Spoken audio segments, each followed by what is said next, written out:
बेटियों और बहनों को भोग की वस्तु समझना, उपभोग की वस्तु समझना। 3 स्त्रियां एक पुरुष के बराबर कि स्त्री वस्तु है, मेज कुर्सी की तरह से, पैंट कमीज की तरह से, जब चाहो इसको बदल दो, जब चाहो इसको उठाकर फेंक दो, जब चाहो इसका उपयोग करो, जब चाहे इसका उपभोग करो।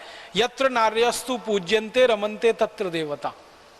जहां नारी की पूजा होती है, स्त्री की पूजा होती है, वहीं देवताओं का निवास होता है। मूल रूप से ये भावना है। माने नारियों का स्थान इस देश में हमेशा नर से ऊंचा ही रहा है। और इस देश में जब जब परंपरा में, हमारी मान्यता में हम बात करते हैं, संवाद करते हैं, लक्ष्मी नारायण की बात करते हैं, राधा कृष्ण की बात करते हैं, सीता राम की बात करते हैं, राम सीता की बात कम होती है, नारायण लक्ष्मी की बात कम होती है, लक्ष्मी नारायण की बात होती है, सीता राम की बात होती है, माने उमा महादेव की बात होती है। तो हमारे यहाँ तो यही है, नारी तो हमेशा ऊपर है। कारण उसका है कि भगवान ने कोई विशेष गुण दिए हैं उनको, और जीवन को चलाने में उनकी क्षमता हमेशा नर से बड़ी है। हम सामान्य रूप से अपने जीवन में देखते हैं, किसी बच्चे का पिता मर जाए लेकिन माँ जीवित हो, उसका लालन पालन बहुत आसानी से, बहुत अच्छे से हो जाता है। जिस बच्चे की माँ मर जाए, भले पिता जीवित हो, उसका लालन पालन होना बड़ा मुश्किल हो जाता है। जिसकी माँ चली गई, उस बच्चे को संस्कारों का मिलना बहुत मुश्किल हो जाता है। ये भारत में बहुत स्पष्ट दिखाई देता है। तो माँ का होना बहुत बड़ी बात है हमारे जीवन की प्रक्रिया में। इसलिए माँ का स्थान भी ऊंचा है इस देश में। और माँ का स्थान ऊंचा रहा, वैदिक काल में तो सबसे ऊंचा रहा है, और वैदिक काल के बाद मध्यकाल में भी 8वीं शताब्दी तक बहुत ऊंचा रहा है। ये जब से विदेशी हमले हुए और विदेशी सभ्यता में हम थोड़े से पराधीन होते गए, विदेशी आचार विचार हमारे जीवन में आ गया, विदेशी आक्रमणकारियों के जीवन शैली से हम प्रभावित होने लगे, तब से हमारे नारियों का स्थान नीचे होना शुरू हो गया। और वो गिरता चला गया।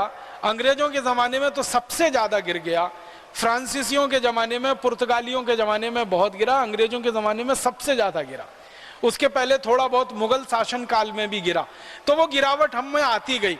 अब वो गिरावट हमारी खत्म होनी चाहिए थी, लेकिन आज़ादी के बाद हम जब इस सारे विदेशी प्रभाव से मुक्त हो गए, ये गिरावट रुकी नहीं है, ये बढ़ती ही चली जा रही है।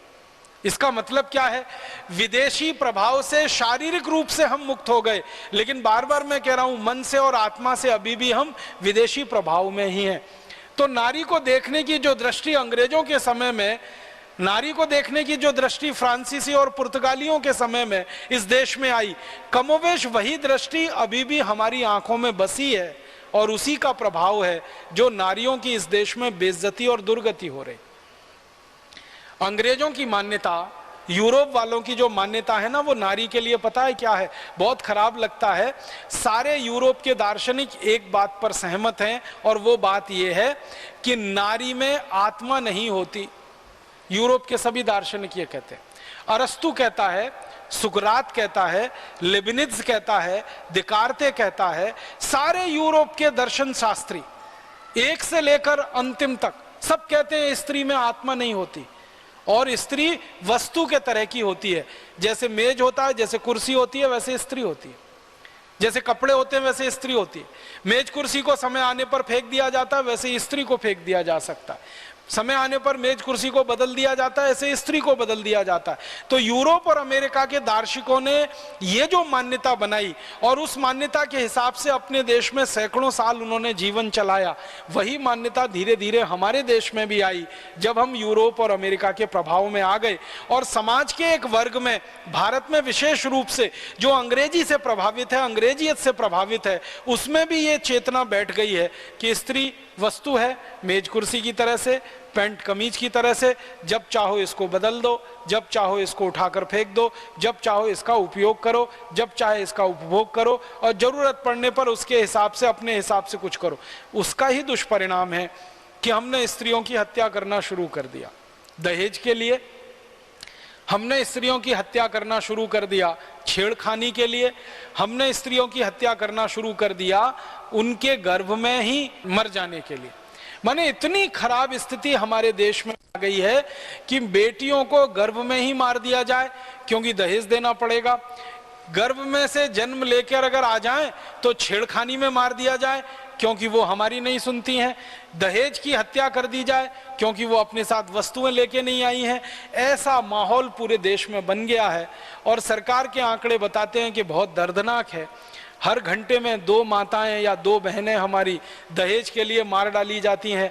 हर घंटे में 3 से ज़्यादा माताओं बहनों के साथ बलात्कार हो जाते हैं।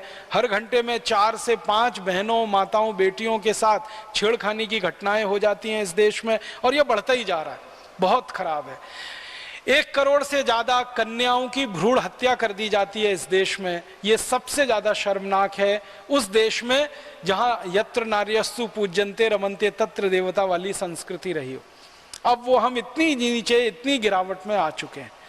तो हम इस विदेशी प्रभाव में इतने जकड़ गए हैं कि जिस विदेश में स्त्रियों की इज्जत सम्मान कभी रहा नहीं, वैसी ही बेइज्जती और असम्मान हमने अपने जीवन में करना शुरू कर दिया।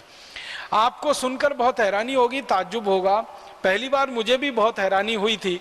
1950 तक यूरोप के किसी भी देश में किसी भी माँ को, बहन को, बेटी को वोट डालने का अधिकार नहीं था 1950 तक, क्योंकि वो मानते ही नहीं कि स्त्रियों में कोई आत्मा होती है। और सैकड़ों नहीं, हजारों वर्षों तक यूरोप की अदालतों में 2 या कभी कभी 3 माताओं की गवाही या 3 बहनों की गवाही एक पुरुष की गवाही के बराबर माना जाता, माने 3 स्त्रियां एक पुरुष के बराबर। ये सैकड़ों साल, हजारों साल यूरोप की अदालतों में होता रहा। रोमन साम्राज्य जिसकी चर्चा सारी दुनिया में की जाती है, इस रोमन साम्राज्य में यह नियम था कि 3 स्त्रियां जो बात कहें वो बराबर है एक पुरुष की कही गई बात के। इतनी खराब स्थिति महिलाओं की रही है और उस खराब स्थिति से यूरोप को बाहर आने में सैकड़ों, हजारों साल लगे हैं। और उसके लिए वहां पर बहुत आंदोलन चले और उन आंदोलनों का नेतृत्व बहुत सारी तेजस्वी महिलाओं ने यूरोप में किया और काफी आंदोलन चलाने के बाद आज स्थिति वहां बदली है। फिर भी अभी पूरी नहीं बदली। आपको सुनकर हैरानी होगी, अमेरिका, कनाडा, यूरोप खंड के ऐसे कई देश हैं जहां माताओं को, बहनों को, बेटियों को पुरुषों से कम वेतन मिलता है एक ही पद के लिए। एक पुरुष है वो मैनेजर है, एक स्त्री है वो भी मैनेजर है, दोनों का पद बराबर है, लेकिन सिर्फ स्त्री है इस कारण से उसको वेतन कम मिलता है और वो पुरुष है इस कारण से उसको वेतन ज्यादा मिलता है। अभी भी कई देशों में ये स्थिति है 21वीं शताब्दी के आने के बाद भी। 40 साल पहले तक यूरोप के देशों में बैंकों में माताओं को खाते खोलने का अधिकार नहीं था। माताएं, बहनें, बेटियां खाते नहीं खोल सकती थी। खाता खोलते थे या तो उनके पिता या उनके पति, उनमें वो अपना जॉइंट अकाउंट रख सकती थी, अलग से स्वतंत्र रूप से खाता खोलने का अधिकार उनको नहीं था। इतनी गिरावट उनके यहाँ स्त्रियों और माताओं को लेकर रही है समाज में। उसी का असर हमारे देश पर भी आ गया, क्योंकि 250 साल हम अंग्रेजों के गुलाम हो गए और उसके पहले विदेशी प्रभाव में थोड़े बहुत आ गए, तो उसका असर अब चलते चलते यहाँ तक आया कि भारत में भी दहेज हत्याएं, भ्रूण हत्याएं, माताओं के साथ छेड़खानी, माताओं के साथ बलात्कार की घटनाएं, माताओं को, स्त्रियों को, बेटियों और बहनों को भोग की वस्तु समझना, उपभोग की वस्तु समझना, इसलिए उनके साथ छेड़खानी करना, इसलिए उनके साथ अन्य खराब से खराब अपराध करना, ये भारत में भी बढ़ता चला जा रहा है। ये हमारे सांस्कृतिक अधःपतन की पराकाष्ठा है। अगर हम स्त्रियों का सम्मान नहीं कर पाएंगे, माताओं, बहनों, बेटियों का सम्मान नहीं जगा पाएंगे, दिला पाएंगे, तो शायद इस समाज को आगे बढ़ाना बहुत मुश्किल काम होगा। व्यवस्था परिवर्तन का, बदलाव का कोई भी काम हमें करना पड़ेगा तो माताओं के, बहनों के, बेटियों के पूर्ण सहयोग से ही हो पाएगा, नहीं तो हो नहीं पाएगा। ये बात जितनी जल्दी हम समझेंगे उतनी जल्दी देश के लिए कोई बड़ा काम करने की हम कोशिश कर पाएंगे। दोस्तों, सबसे पहले तो चैनल सब्सक्राइब करें, फिर लाइक, कमेंट और शेयर करें। और हाँ, हमारा एंड्रॉयड ऐप डाउनलोड करना ना भूलें।